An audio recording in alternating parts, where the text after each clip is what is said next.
টাকা পড়ছিল পকেট থেকে 3000 টাকা তুলে নিতে, ফোনটা নিতে নিয়ে পুলিশ বলে কি যে আমি 1 টাকাও নেই নাই। তাহলে কি ওরা ভেবলিস না গাঁজা কি ওর কাছে পাইছে কিনা? না না ওরা কিছুই পায় নাই স্যার, ওরা সব দেখাবে না। আমরা 2 দিন থেকে গাঁজাটা পাই ঘরে আসিয়া ঘুরে গেছে। 3000 টাকা নিয়ে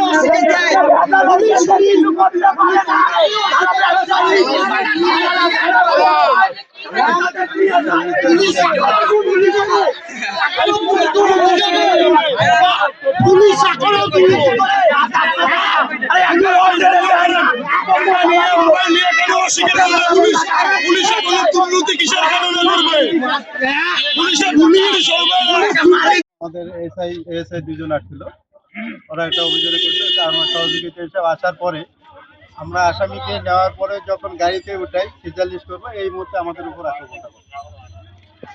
আর ওনারা যে টাকার কথাটা বলেছিল যে মামলা যেহেতু হচ্ছে টাকা তো আমাদের ফেরত দেওয়ার সুযোগ নেই, আমরা মামলা দেখাই।